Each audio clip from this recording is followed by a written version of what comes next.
All right, ladies and gentlemen, once again, John Hudson's son Jack working the AT&T Samsung smartphone. We're at Radici, radish or roots, but this really is roots, the definition in Italian as far as his heritage, Italian heritage, that great community of Beaver Falls. He is Ernie Mansing, and he is the proprietor, and you're going to meet him and some of his great staff. We'll show you some wonderful entrees, and then we're going to serve up some great sports talks. The best, Jim Equals, Beaver County Times. And yes, the way we all used to look about 30 years ago, Sam DiMatteo, ladies and gentlemen. He is here. Great to see Sam. We'll talk a little baseball and a whole lot of other things, too. And by the way, that pit game is underway. We'll give you an update on that in just a little bit. They're at Boston College. You can hear it now on 93.7 The Fan with Bill Hillgrove and Dick Grote. Ernie, tell me about this place. And 1034 Pennsylvania Avenue. And one thing's for sure, it is Italian cuisine that you specialize in. Absolutely, absolutely. Very traditional Italian cuisine mostly. We focus on fresh and local items and purveyors that we use. So all of the food that you're eating has never been frozen. We joke the only thing that ever goes in the freezer here is the gelato. That's it. And then everything is sourced locally, so all of our meats come within a 10-mile radius of here, and it's just very nice kind of farm-to-table Italian style restaurant. Now, you're the head chef, but your assistant, who's this? This is Travis Neri. More than just an assistant, definitely kitchen manager, has helped me develop a lot of the dishes, too. And has worked out kinks in many different areas in the kitchen.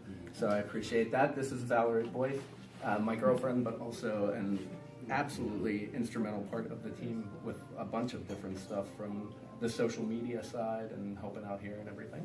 And Julia Young, my very good friend, who is an awesome, awesome waitress. Tell the folks a bit about some of the things they need to know, like your hours of operation and what you're trying to accomplish. Sure. Our hours of operation, we're closed on Mondays.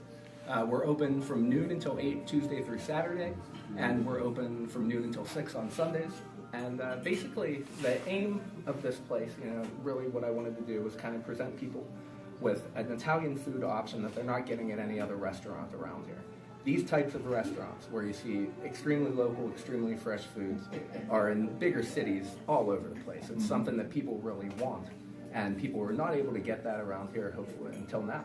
You know, one of the things that I've often said, and I've eaten in a lot of restaurants, and Jim and his lovely wife, Naomi, and I'm sure Sammy with these Italian roots that he's got here in Monaca, I've said many times, when they say authentic Italian, usually it's a chain restaurant, and it is all frozen.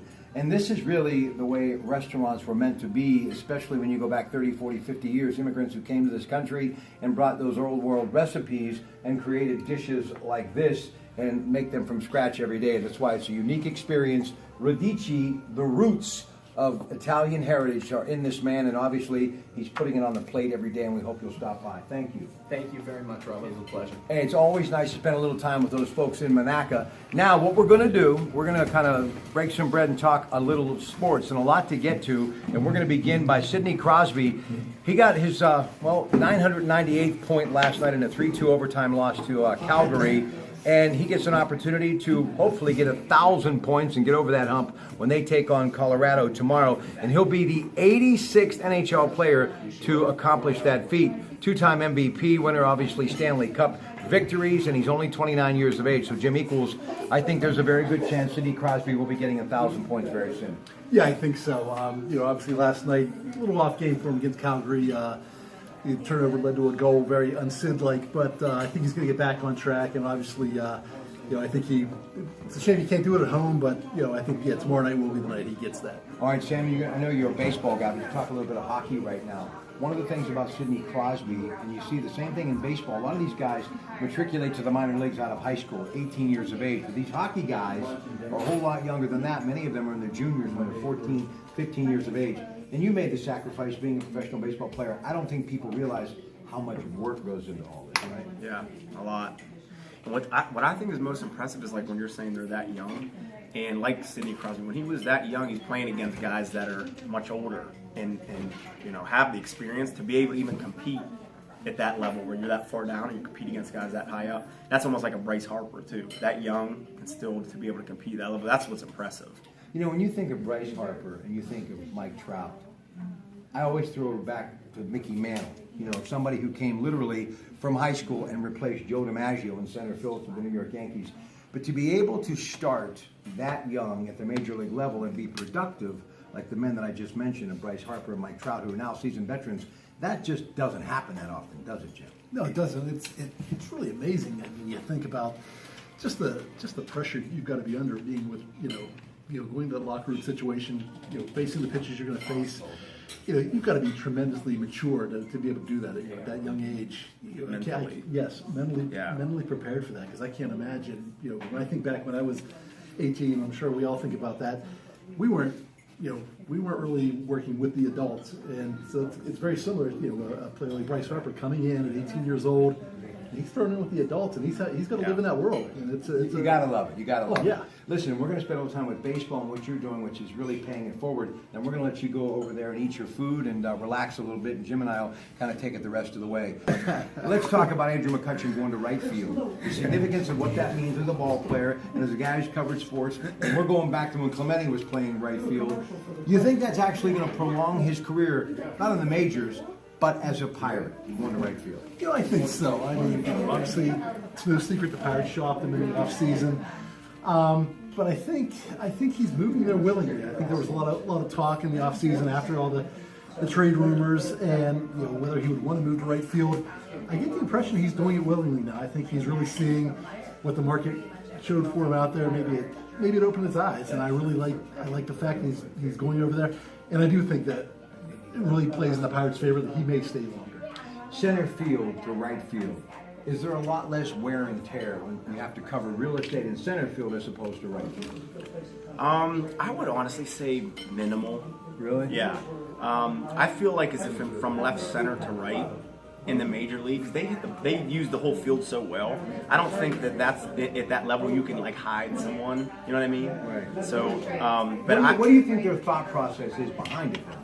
I think that Marte, like you were telling me before, is much in his prime, and there's no reason to not put him there for how many assists. Are we actually saying that Marte is a better defensive outfielder than Andrew McCutcheon? I would say that's a good, pretty good Yeah, I think argument. at this point, yes. I think what we're seeing with McCutcheon, last year may have been an anomaly, but this year's going to tell the tale. But I think at this point, defensively, Marte is equal, maybe better. And at the end of the day, you can go wrong, but Hey, shake it up. You It's not got like two we studs out there. Yeah, exactly. and there's with Polanco out in left field, they still got arguably Three, one of the best, yeah. best Right. outfielders in baseball. You have Austin Meadows waiting in AAA, who people were saying he's major league ready now. Well, a lot of people thought he'd be the guy to replace McCutcheon if he were traded. Don't forget, John Parado, Beaver County Times, USA Today, he's everywhere when it comes to baseball. Now, he told me what you're doing to really help out people who are looking for the gear to play baseball. And it's not like a football that you can just go play or a basketball. You need gloves, you need bats, you need balls. So what are you doing?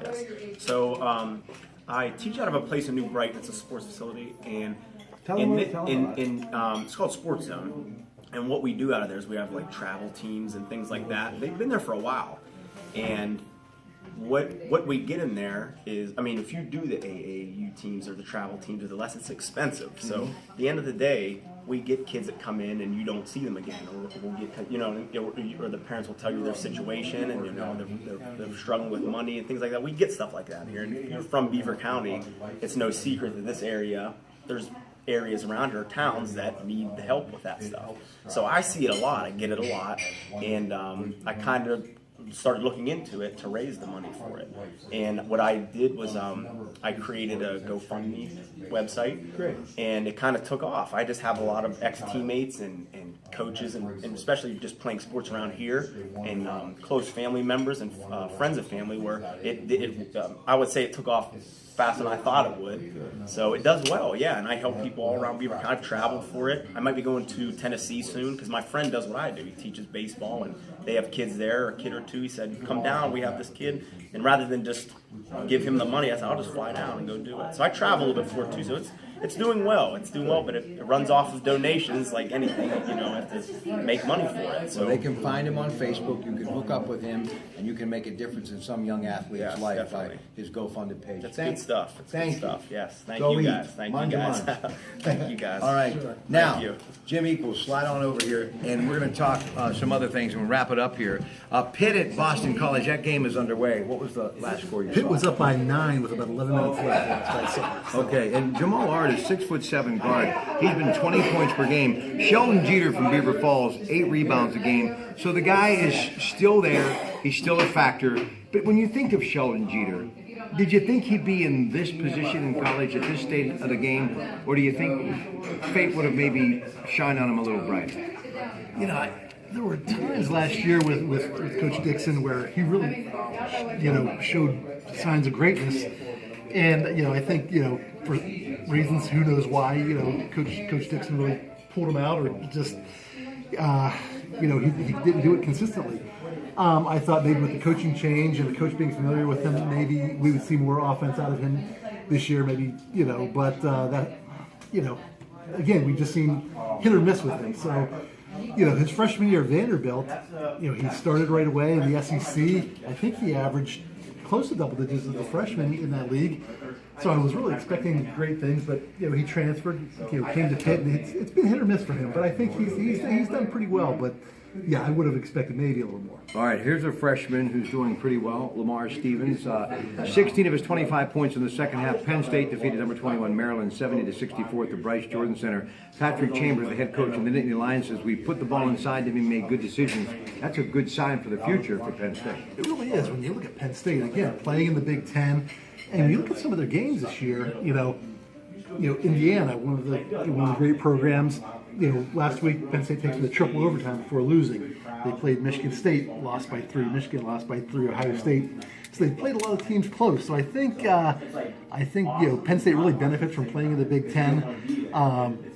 They have that competition every week, every game. Obviously Wisconsin's kind of running away with things right now, but the rest of the schools in the Big Ten are pretty evenly matched. And I think we're seeing that with Penn State, where they can go in and play a team like Maryland and compete, and as we saw last night, they can win. All right, listen, just a couple of other things. Duquesne is St. Louis Saturday night. Penn State will be at Illinois Saturday night. WVU, last time in January, Jordan Woodward, a senior point guard for the Sooners, had 20 points, and they upset the then 7th-ranked Mountaineers. Well, tonight, two teams will go at it again at the Lloyd Noble Center at 9 o'clock. That game just about underway. Ohio State, coming off of Monday's upset win against Michigan, will face Rutgers tonight at the Value City Arena. Indiana, who's won 7 straight, the Pacers in the NBA, are going to be hosting the champion Cleveland Cavaliers, and that game will be happening tonight at the Bankers Life Fieldhouse. Super Bowl. Look back. Tom Brady, flat out, there's no doubt, the greatest ever to take a snap in the NFL. No doubt about it. I think he proved it. I think Belichick proved it. With what they've done, especially these last 2 Super Bowls, I think they've proven. You have the scandals that happened, and a lot of people had question marks about whether they were a legitimate dynasty. They've proven it now. These last 2, and especially this last game, they are one of the greatest, if not the greatest dynasty ever, and certainly Tom Brady is without a doubt. He may be the greatest football player ever, not just the greatest quarterback.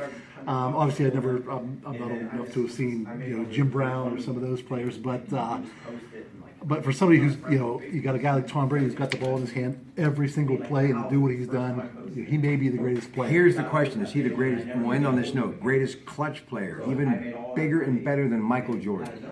I think so. I think he proved it this week. I think what he did on Sunday, I think he proved that he may be, like you say, the greatest clutch athlete.